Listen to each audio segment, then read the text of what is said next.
Welcome everyone. My name is Madeline and I'm from Tetra Tech, here to present to you with my colleagues Peter Clausen and Wilbert Yang, and as well as Scott Tam of the City of Timmins is here to present tonight. Scott, Peter, Wilbert, would you like to give a brief introduction of yourself? Good evening, everyone. So I'm Scott Tam. I'm the Manager of Environmental Services and Public Utilities for the City of Timmins. Thank you, Scott. Peter? Yeah, my name is Peter Clausen, and I'm a senior consultant with Tetra Tech. I've been in the waste business for over 30 years. Great, thanks so much. And Wilbert? Hi, my name is Wilbert Yang. I'm a senior engineer with Tetra Tech, and I have also been in the solid waste business for over 30 years. I have been involved with developing and implementing organic waste diversion programs across North America. Great, thanks so much, Wilbert. All right, so we'll get started with Scott.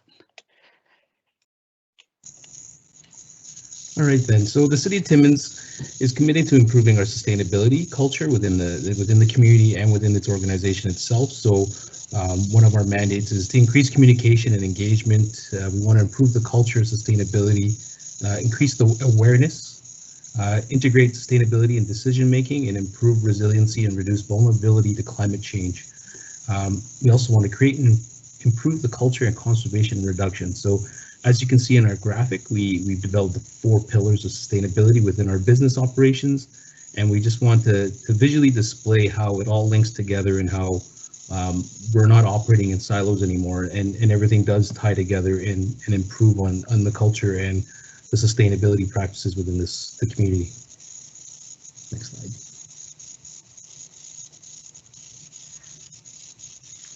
Next slide, Madeline, please. So that's okay. So the purpose of this composting feasibility study is to evaluate organics management and to determine the feasibility of a composting program for the City of Timmins. So over the last few years, I've heard loud and clear from many residents that this was one of the wants and need and demands that the city should basically embark and implement. So the time has come where we've decided to do a feasibility study, and basically Peter and his team have taken on that role for us and helped provide the City of Timmins in reviewing what options we have. So the primary objectives of this feasibility study are to provide composting program scenarios, determine the feasibility of each program, determine the need in capital and cost of operational changes required, produce potential reductions in greenhouse gas emissions, and demonstrate the City of Timmins' commitment to sustainability. So next I will leave it to Peter and he can run through the presentation.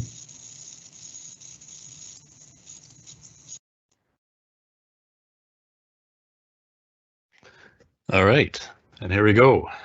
So the agenda for this presentation is going to be, we'll provide a project overview. We're going to talk about the goals, specifically about the goals for this presentation. We're going to provide a waste system overview, try to let you know what waste systems are all about. Wilbert is going to be talking about the collection options, the processing options, and I'll come back and provide some recommendations at the very end. So, and by the way, we're also going to provide a means for polling, and there's going to be Q&A, as Madeline pointed out in the beginning. Is going to be Q&A throughout this session, and we encourage all the questions that you can provide, and we'll try to answer all of them as best we can. So the project overview, in essence, Scott talked about kind of how we're going to go about doing this. We start with having a look at how the current system works. We also then introduce the different types of technologies, and this is all the way from collection to the processing. We look at the markets and the regulations, and the regulations in Ontario are changing to make it better or easier to divert organics from the waste stream. From that we have provided a set of preferred options, and you'll see those at the very end. And we also then, the public consultation aspect is probably one of the key points. We want to make sure that the people, the citizens of Timmins are, first of all, that they like what they see, and second of all, that they participate in the program. And at the end of all of this, we're going to provide a set of recommendations based on all of the input that we have from the previous input. Next. So again, for this session, we want you to understand the options for the single stream organic management. We definitely want you to ask questions. We want to talk about the benefits of the program and the considerations. We want to confirm the preferred approach potentially at the end of this. We'll see if there's enough interest to be able to get to that point. And we want to identify public concerns, especially from the public, as this is going to be a new way of handling things. Next. So this actually allows you to see what's involved. So in essence, at the very beginning, we have the feedstock. So in other words, the organics that are generated predominantly by the public, but also by other industries within Timmins. We're looking at how to collect in this case, the organics with other materials as well. In some cases, we have to pre-process the organics. These are the things you don't necessarily see on the curbside. We then want to process the materials, and you can see in this case, and you'll hear more about this, these are open windrows that are used for composting. And then you want to stabilize the material so that it can, at the end, number 6, be used for other uses such as end markets for the compost. Next. So we have looked at what's been generated within Timmins, and you can see that basically these are the materials that wind up at the landfill and the transfer stations. It's relatively stable, and most of the garbage is in IC9, IC9 being the institutional, commercial, and industrial materials. And we don't see a lot of leaf and yard at this point in time coming from any of the sources. And typically you see peaks between May and September in the summer months. Next. So these are the numbers. Basically, in the years, and this is kind of an average from the curbsides, from the people that are the residents. We typically see over 8,000 tons of material collected and deposited at the landfill per year. At the depots, we see about 5,000 tons. And from the other sector, the industrial, commercial, and institutional, we see 20,000 tons. Now, what's really relevant, and you can see at the very bottom, the total amount of organics that are predicted to be in the waste stream is about 52%. And of that, depending on, and again, you're going to see more about this, whether it's going to be aerobic or anaerobic digestion. Typically, you're going to have a certain percentage of that material that could potentially be diverted for an organic program. Next. Great, and I'll just add on to Peter's comment here that this 4-season curbside waste characterization study was done in Timmins in 2017 and 2018.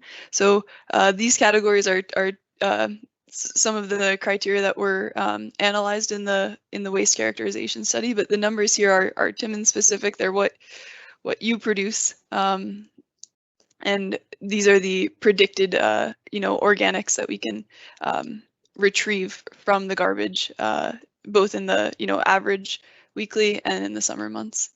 I'll switch it back over to you. Thanks, Peter. Thanks, Madeline. So this is really important. So if we look at the 8,600 tons per year that are generated, typically in a program, I'll say in a lot of programs, you can actually attain the collection of about 50% of the organics. So roughly half of what you see collected. This means that the rest of it typically winds up in the garbage stream. And in communities where there is a fairly active participation, you can get up to 75% recovery. In other words, 6,450 tons per year.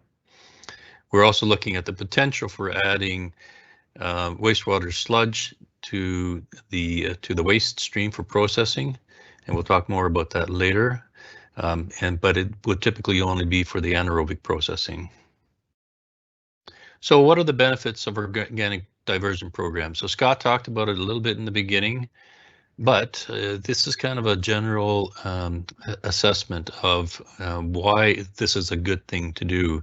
So from an environmental perspective, it preserves landfill capacity. It allows a landfill to last longer.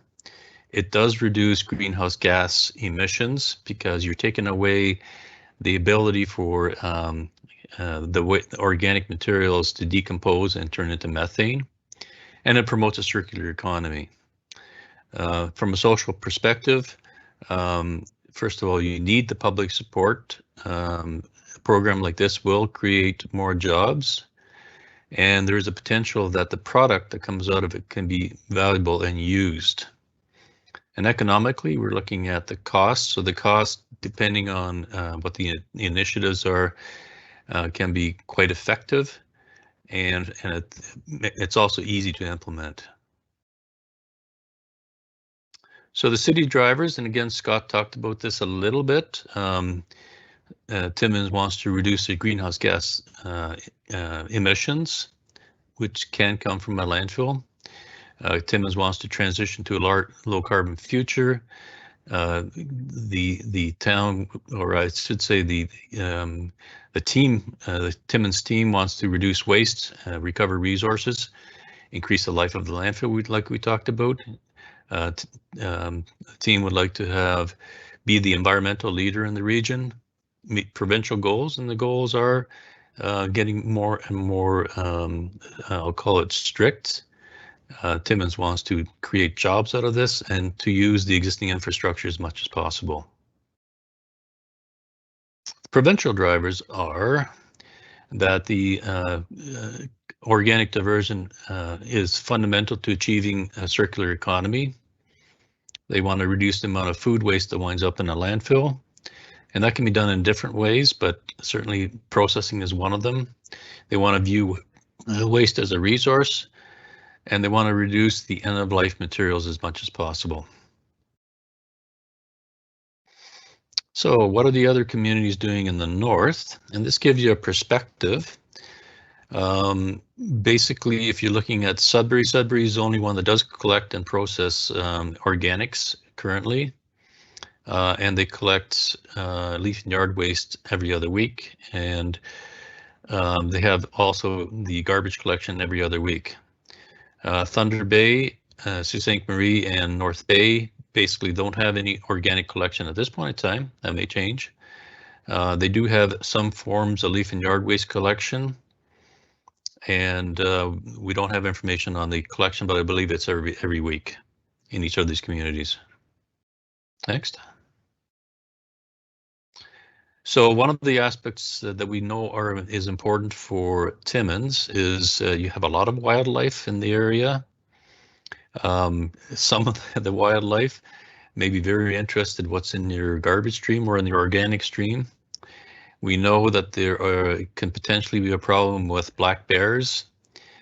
And so these are some of the best practices that we've attained from doing work in other communities that are close to wildlife. So number one, you only want to bring out organics and the garbage bin on the morning of collection. You want to make sure that if you use carts, and we'll talk a little bit more about that, that are secure, cannot be have locking systems that are resistant to wildlife. You want to wrap food scraps in newspaper or paper bags to prevent the odor from attracting wildlife. And you do want to rinse your bins as often as possible so that they don't attract wildlife. Next. And I think we're on to Wilbert now. Hello, everyone. Can you hear me? All right. Yes. So anyways, yes, I'm going to talk about some collection options in terms of how organics are collected, as well as some of the options that are available for processing organics. So next slide, please. So we'll talk about backyard composting. This is probably an option that many communities across Canada currently do, and certainly Timmins does this. From Timmins' perspective, they sold 12 composters in 2017, and since 2020 they've sold about 34 of them. It's a way for generators to process their food waste and then use that material on their own gardens. And the good thing about it is it's a service that allows residents to manage their own materials without too much additional collection and processing from the city's point of view. Next slide, please. Another option is community composting. This is where residents can collect their organic material, whether it's food and yard waste, and bring it to a community location somewhere in the city where it can be processed and made into soil. Generally, the compost approach is used aerobic, where it's a oxygen-rich environment, and it lowers and it basically produces a soil product which residents can use once it's ready. Next slide, please. Another option is having organics being dropped off at a depot. A lot of communities and a lot of landfills and transfer stations actually have depots where people can drop off their leaf and yard waste, and in some places food waste, where the materials would then be managed by the city and taken to the proper location for proper composting. Generally, it is a good way of getting food waste out of the landfill, but certainly not as effective as collecting food waste at the curbside. Best suited for communities that are quite low density and can partner with neighboring communities for locations for processing organics. Next slide, please. The next approach that is probably the most popular and certainly more and more common in communities across Canada and North America. This is curbside collection of organics. What we're seeing is that communities that are applying curbside collection of organics are also being very successful by having garbage being collected every other week, so once every 2 weeks, and that has really prompted residents to use the green bin program or the organics program, because that's the material that tends to spoil quicker, and focus and encourages residents to participate in the program much more effectively. Next slide. Great. Thanks so much, Wilbert. We're going to take this opportunity to kind of give a pause on the presentation, and in the chat box you'll see a link to our first poll of the day. It's a URL link that you click on and it'll bring you to another window. From there we ask 3 questions. The first one, do you participate in backyard composting? Next, would you or your family participate in a citywide SSO, which stands for Source Separated Organics? So essentially, would you compost if a compost program was available to you? And 3, out of the collection options that we described, which one is your most favorable right off the bat? So feel free to take a few moments now and fill in the poll on the on your screen, and we'll share the results just in after a minute.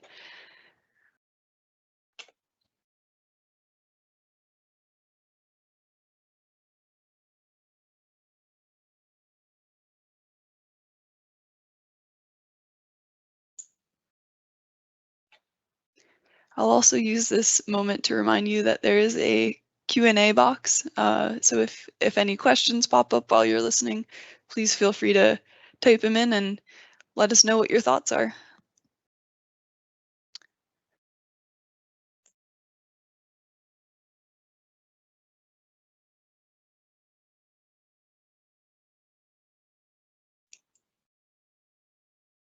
Great, so just a few more moments here to finish off the poll, and then we'll share the results.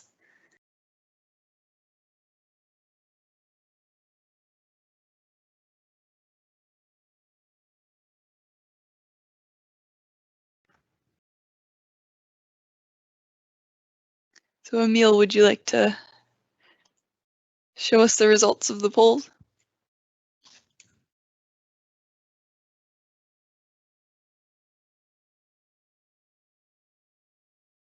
Great, thanks so much. So it looks like for the first question, the majority of respondents, well, the slight majority of respondents do not already participate in backyard composting and would be interested in a program if available. And they like the idea of curbside collection. Looks like we didn't have so many responses to that one, but maybe on the next slide. On the next poll, we'll have more. Oh, here we go. Updated results. The results are flying in. It's becoming split between people who participate in backyard composting now and those who don't. Great, I think we'll switch back to the presentation, seeing that the initial thoughts here are backyard composting and curbside collection as the two favorites. All right.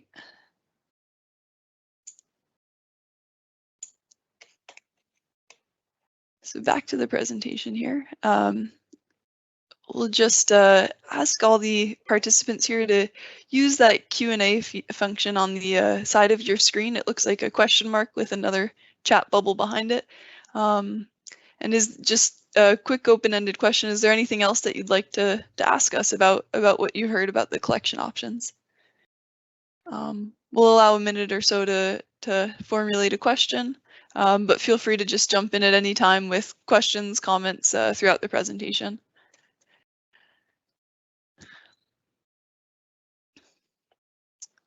All right. We'll if any comments do come up, we'll just answer them on the fly. But I think we'll continue on to some now that we're moving past the collection phase onto the organics processing. Wilbert, will you take us away? Yes, thank you.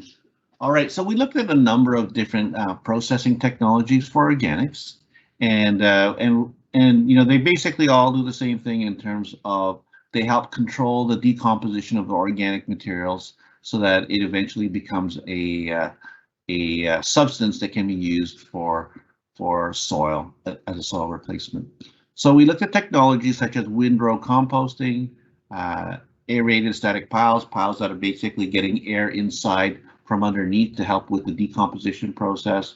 We also looked at membrane covered aerated static piles, basically same thing, air being underneath, but it's being covered with a Gore-Tex material, which helps with containing odors as well as containing moisture so that you have better decomposition of materials.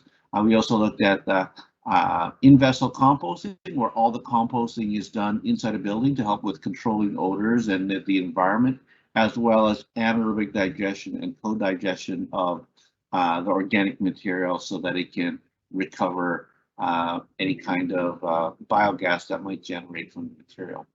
So in this particular presentation, we're only going to talk about 3 of those. The first one being windrow composting, the next one being membrane covered aerated piles, and co-digestion. So next slide, please.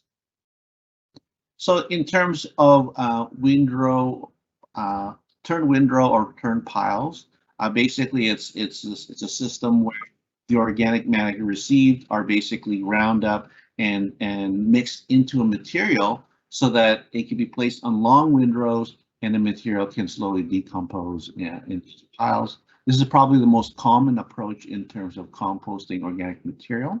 And what happens is with long windrows, as the piles kind of heat up, it will naturally move up through the pile and basically driving air from the sides of the piles into the pile so that it has oxygen to slowly break down the materials.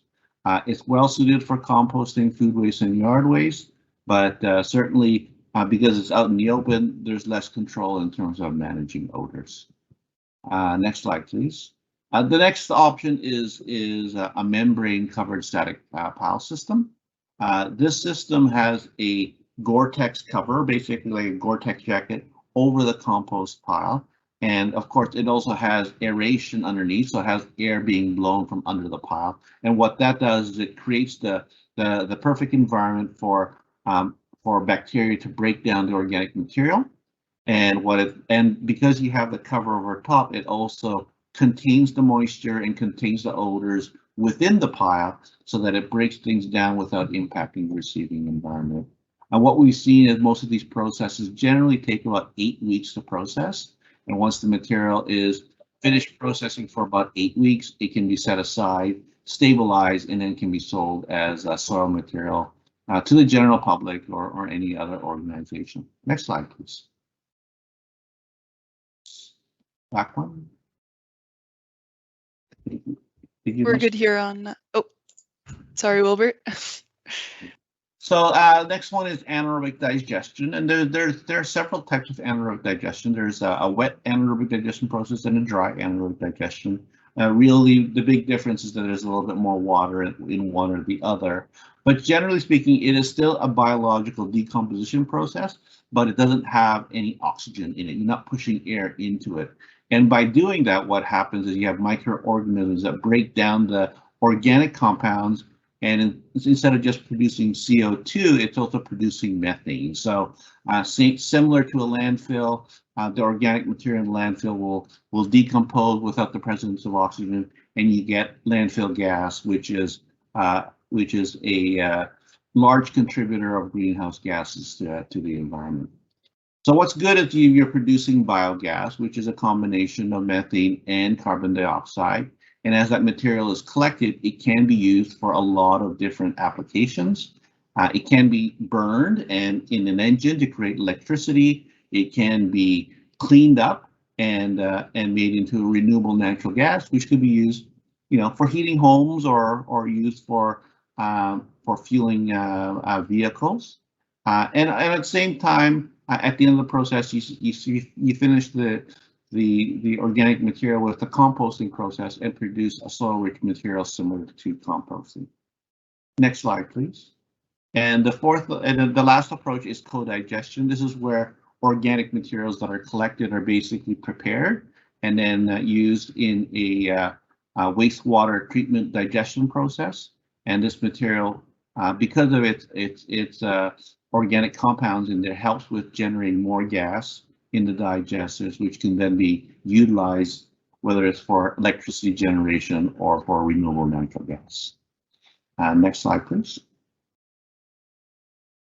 And I believe this is, so this is just to sum things up. The end products from organic processing can be used for a number of applications. Some of the applications here, which are probably more pertinent to the Timmins area, is mine sites. So a lot of times mine sites get have areas that need to be revegetated, so that soil material, that compost material can be used as top dressing, which will help with recovering or enhancing vegetative growth. It can also be used within the city, in the parks, in terms of beautification of the properties, as well as various roads and so forth. It can be given away to residents so that they can use that material for their own gardens or for beautification of their own properties.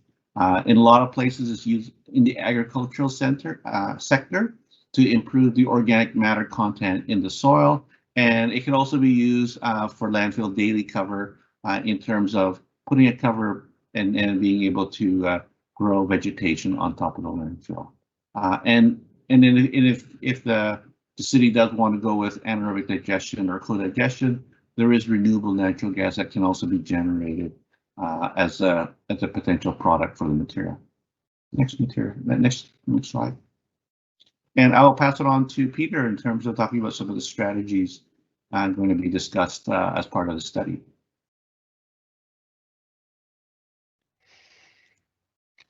Yeah, I just wanted to add one thing that Wilbur was talking about. If you do produce the RNG and basically you clean it up, you can also put it back in the pipeline, and that gas can then go to the public within Timmins. So we looked at different strategies, and And I see that we have a question, but I think we'll wait.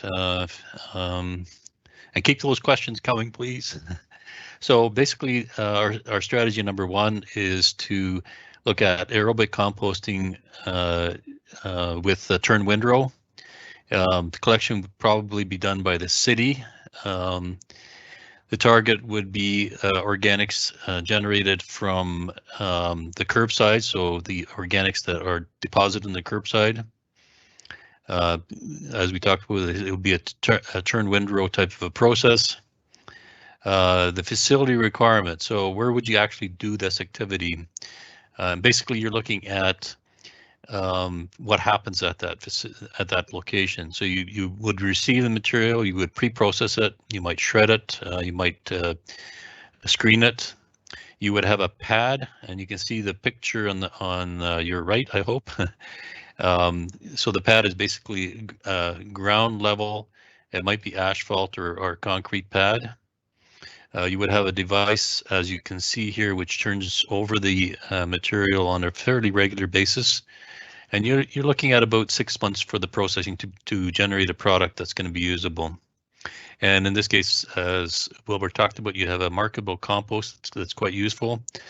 Key benefit of this type of a process is that it's a lower cost. And you're looking at, in this case, potentially 9,000 to 11,000 tons to be processed. And I think that includes the industrial, commercial, and institutional material. And this could be used for residential curbside and IC&I, or as I talked about, the other feedstocks. And you're looking at around 225 to 280 tons per week to be processed. Next. So the second one that Wilbert also talked about, and in essence, you would have the same thing. You had a curbside collection.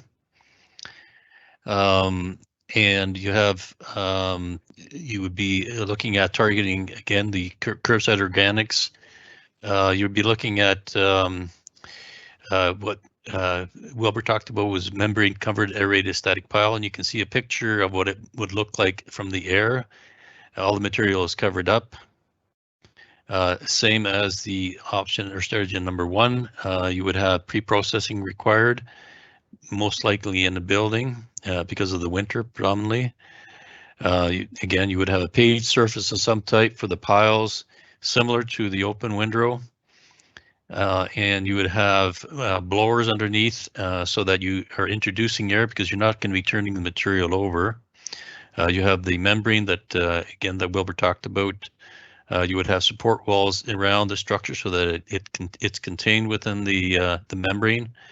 And then after it's done, you would have a curing area to stabilize the material. It's much faster because you're introducing air, so it's 6 weeks undercover.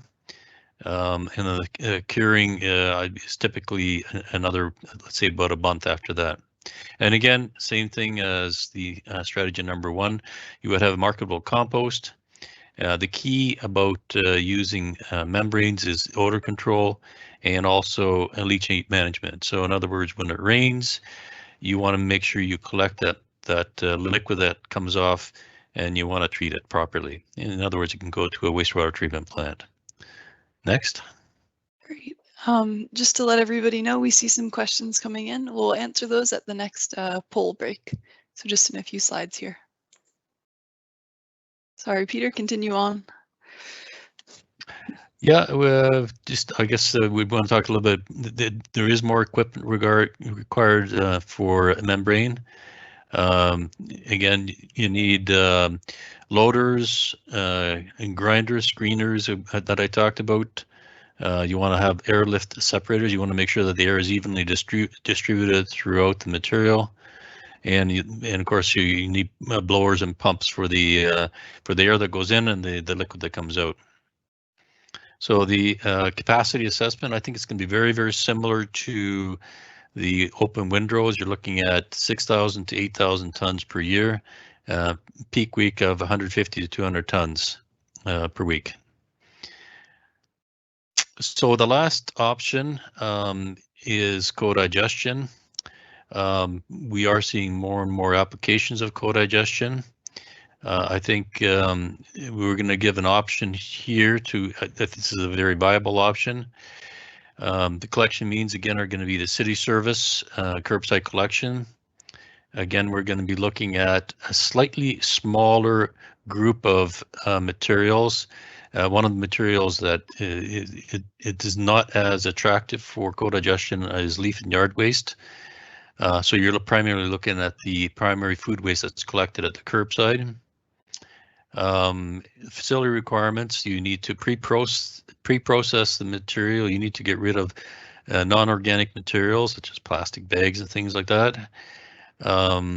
You want to do pre-treatment. You want to put in equalization tanks, macerators, and heaters. What we are recommending probably is to transport the material to the wastewater treatment plant, to the existing digesters that are there. And then you mix and blend it with the wastewater treated sludge. You produce, as Wilbert talked about, you produce a biogas. From that biogas, you want to extract the methane, which is roughly 60% of the total biogas. And you also need to stabilize the digestate that's finished from this. It's a little bit more complicated, but the end products basically are the RNG, or the methane that can potentially go to the grid. In other words, used by Timmins citizens. And then you get a digestate that is stabilized, that can be utilized in certain applications. Great, thank you so much, Peter. So we're Sure. on to our next poll question. I'll just read it out loud. Which is your most favorable option in regard to the processing technologies that we described? Feel free to answer on the link in the chat box. And yes, Wilbert. There's a few questions. I'm wondering whether we should answer the few questions first before we go to the chat box, or what are your thoughts, Peter? Yeah, Wilbert, for the first question, how do you mitigate the environmental cost of extra trucks driving around? So I think in terms of collection, what we've seen is Timmins right now has a 3-stream collection. So in most cases, most communities already have 3 streams for collection. And collecting organics would really just you would really just divert the organics that are normally in the garbage to the organics collection system. So in terms of the impacts of trucks driving around the community, in most cases it doesn't change, and in some cases when communities kind of start applying every other week garbage collection, it might actually reduce the number of trucks that are on the road. Great.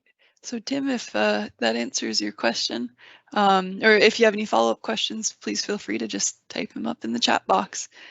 Next, I think we'll switch to the question, will strategy number 1 be paid for in tax dollars? Peter, would you like to take a stab at this one? Sure. So I think in all cases, all 3 strategies, we'll probably be looking at, number 1, you'll be looking at some grants coming both from potentially from the provincial and the federal governments.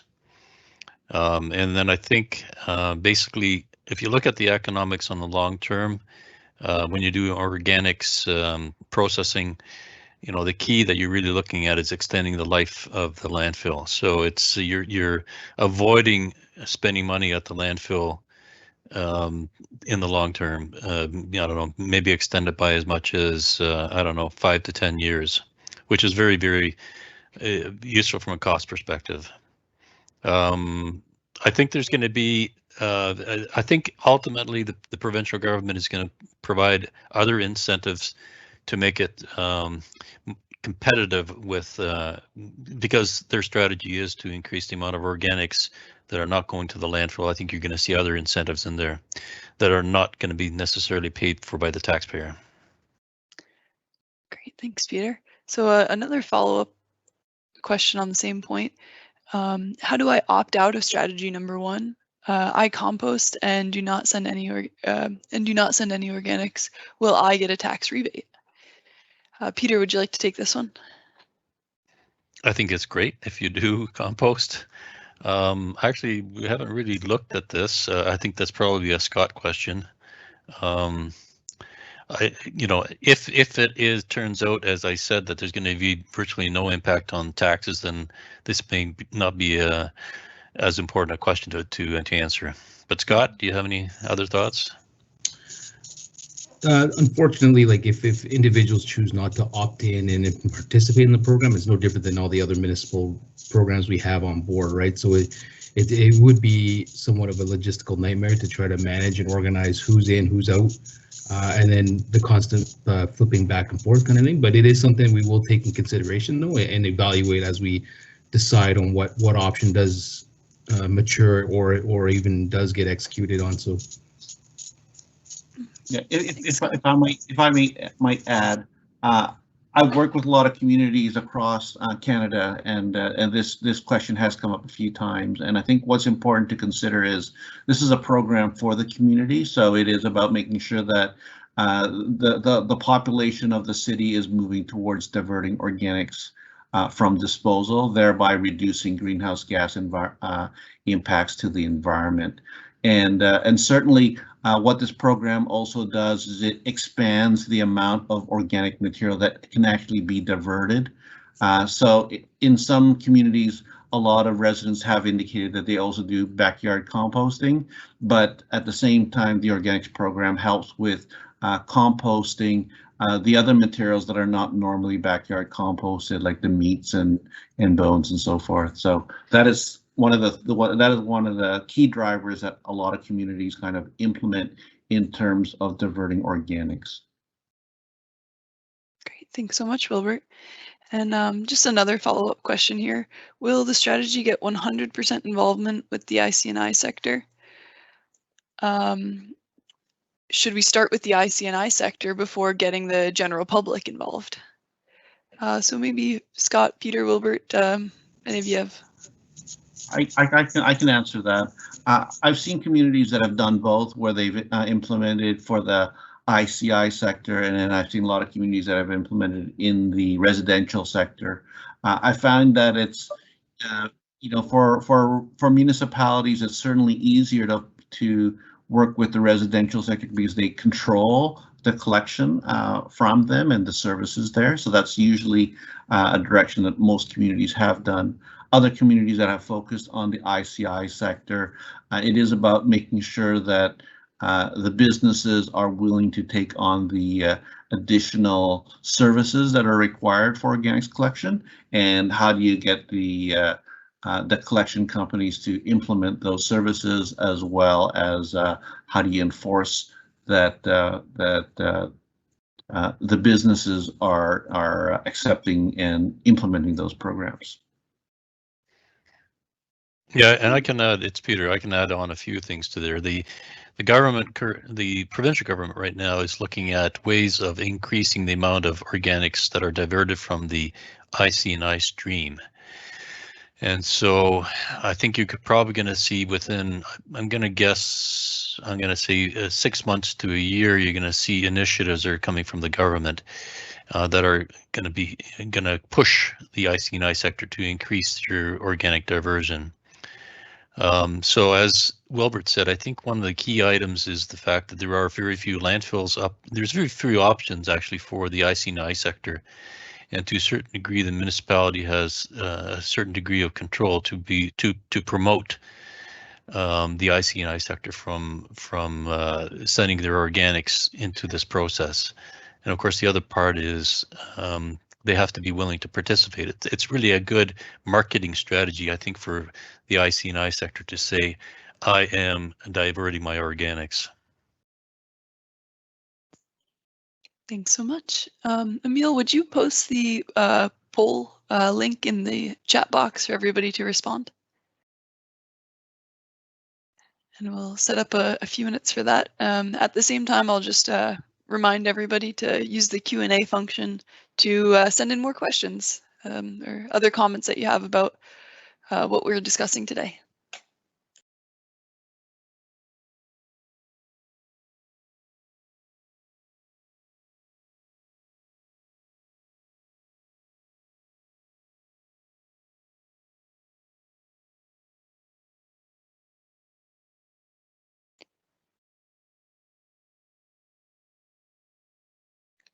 So has everybody had the chance to complete the poll?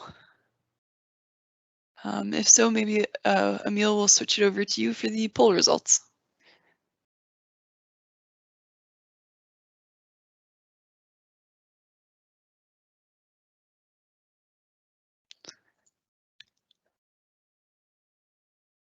All right, so on the initial responses, we have a majority for co-digestion and split 1-on-1 for turned windrows and membrane-covered static piles.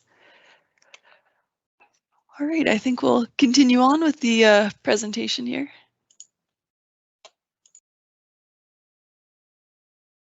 So just looking for some feedback from you guys. Is there any other questions you have about the processing technology options?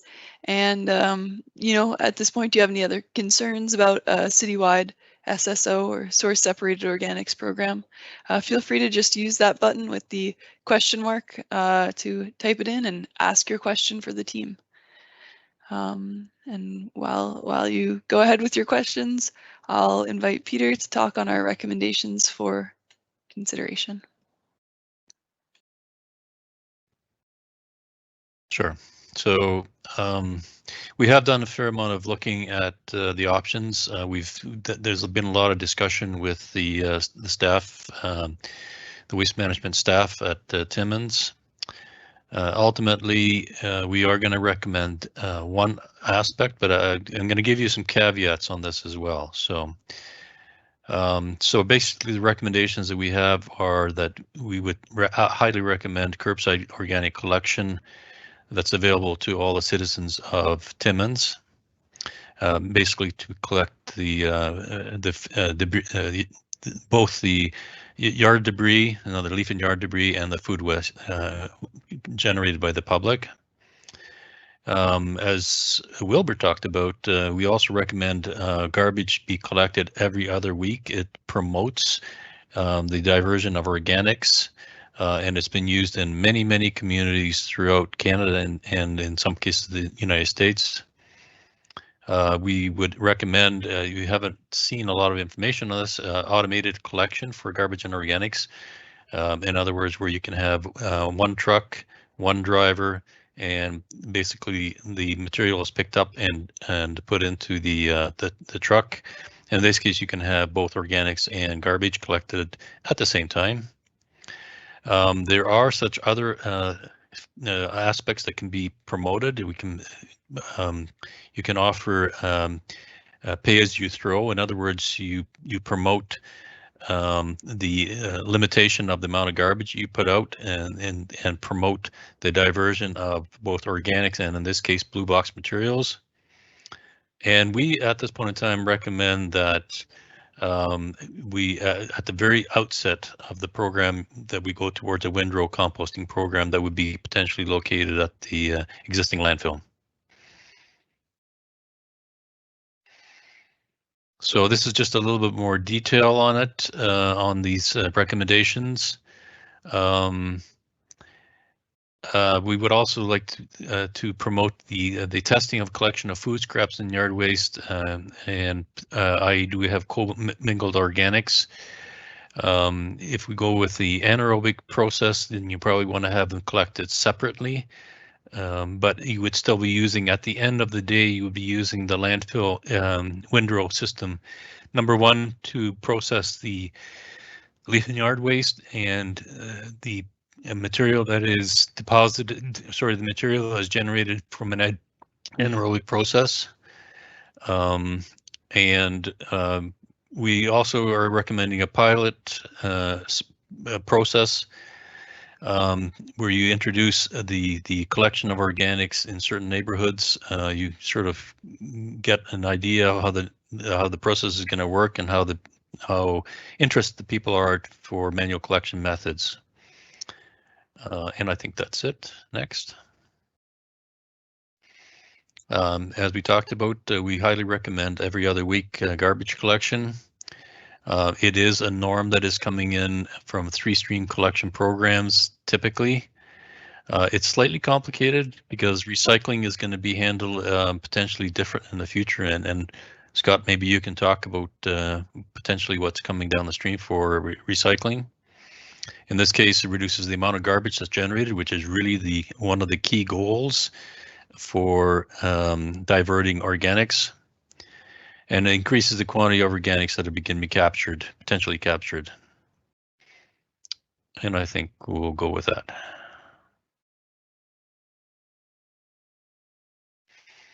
And number 3, we recommend maintaining automated collection. You can see how it's done in the picture. It improves collection efficiency. You can do 2 streams at once. You possibly even do more, but 2 at once. You actually, the truck that goes around can go faster, so you actually save costs.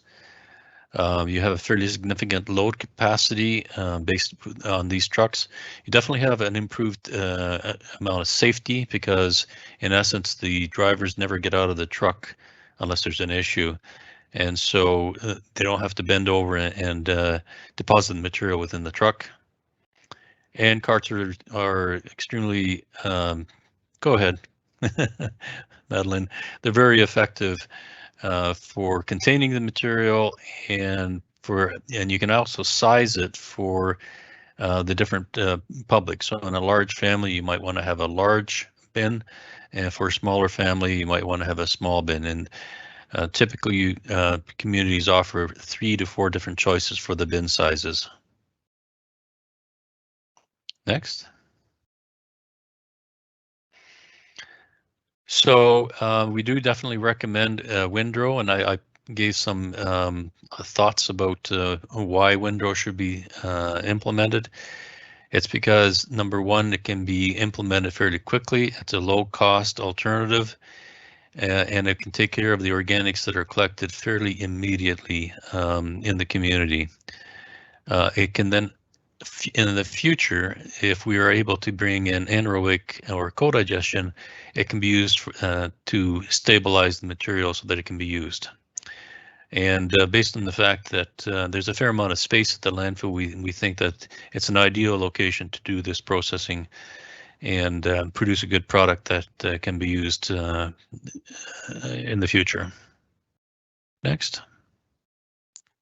Great. So we're on our last poll of the night. Please use the link in the chat box to answer this question. With weekly organics collection, could your family switch to every other week garbage collection service? Option A, every other week garbage service is feasible, or B, we strongly prefer weekly garbage service. And I think we'll also take this opportunity to answer some of the questions submitted. So the first question, it seems like the best option will be the option that there's funding for from outside the city. This is similar to the waste management master plan that the public outcome of 1 year of consultation was a depot system, and we got curbside. So maybe, Scott, would you be able to just comment on this question? So yes, we'll be looking for multiple avenues for funding to even just help kickstart this. Again, we're just doing a feasibility study, so again, to see if this really takes off is still too far to see ahead.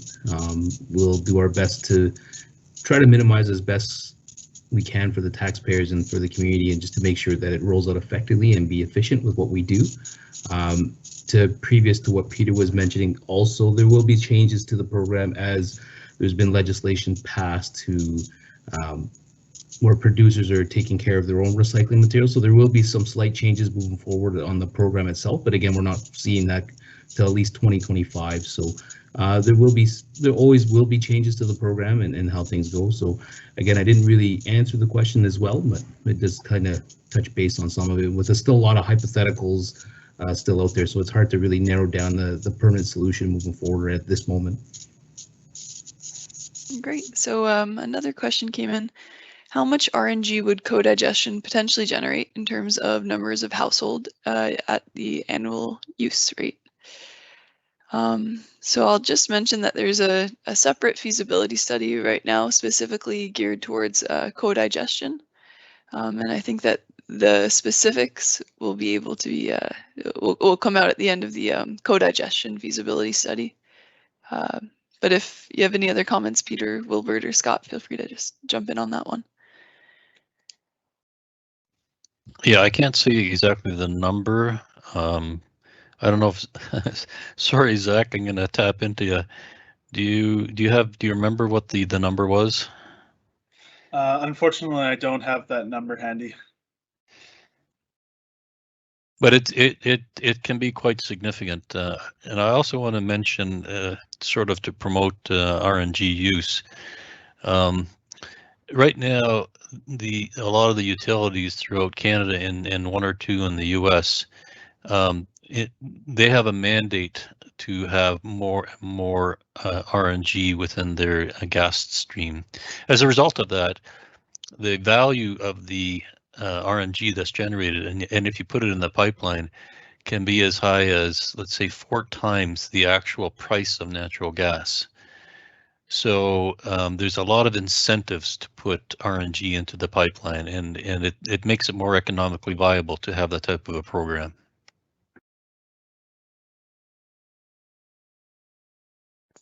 Great. Just another maybe general question. Eventually a cost is passed down to the city, in regards to the composting program. Will it happen with this also? Is history going to repeat itself? So maybe Peter or Scott, I'll just ask you to comment on this one. Okay, it's Scott. So it potentially could be a cost passed down, but again, it depends on if the municipality does participate in a composting program in itself. So if the municipality doesn't do composting, then it's a cost that's not going to be affecting anyone at all. So it all depends on if the city commits to it and moves forward with it in the future. So yeah, that's a great point. And just maybe to mention the material, the compostable material, organics material at the moment now is going to the landfill. So look at it as a cost, but maybe as an opportunity as well to take that material that was going to the landfill that was totally a waste and get some value from it by marketing that compost that's produced at the end of it, or of course the RNG if co-digestion is moved forward with. oh, for sure, yeah, the potentials off streams from implementing compost is the intention is to counterbalance the costs that on the taxpayer. So yeah, and like I said before, I think there's going to be initiatives that are coming from both federal and the provincial government. The federal government right now they're strongly promoting the reduction in methane that can be potentially produced and not used at the landfill. So, and there's more and more pressure for Canada to meet the goals of the Paris Accord to reduce the amount of greenhouse gases that are generated. Methane has the impact of very, very roughly 25 times that of CO2.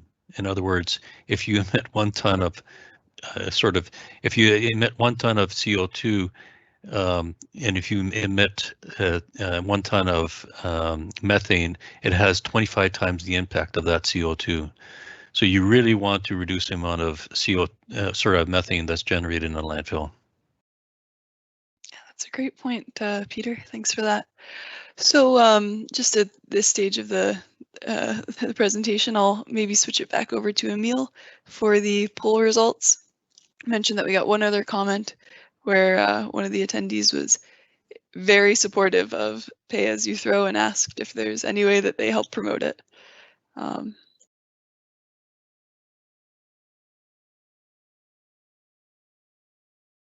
Great. So far, it looks like a pretty even split between the every other week and weekly collection, with every other week just slightly 1 vote ahead. So I'll take it back over, Emile.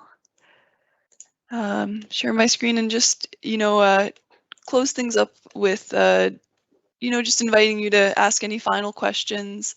If you have any additional questions about our recommendations or just, in general about the SSO programs that we've discussed. So feel free to use that Q&A function and type in any questions you have. Sorry, Madeline, I'll answer that question as the pay-as-you-throw. Sure. Yeah. So yeah, the pay-as-you-throw. So this is one of the reasons why we're trying to push a lot more communication with the public. We're trying to see what people want, what the residents want and want to see. Again, we take all that information, we share it with council, and basically provide it as an option. Pay-as-you-throw is applied throughout the province. There's some municipalities that do have that as well, so it's not like it's breaking new ground or anything like that. But again, it is an option that we do table internally as well. But it's something that they can discuss at the council table for sure. Great, thanks so much, Scott. So if you have any further questions, feel free to type them into the chat box. And other than that, we'll try to respect your time for the rest of this evening, as it's just 2 minutes past 7:30, our scheduled end time.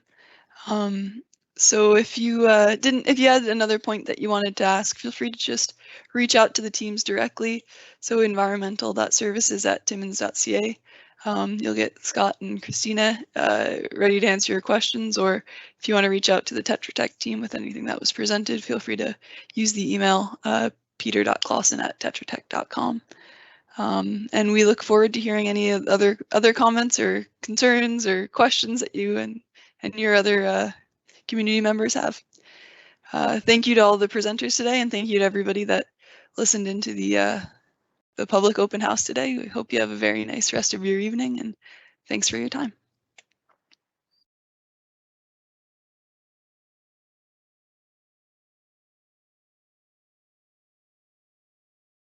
Yeah, I just want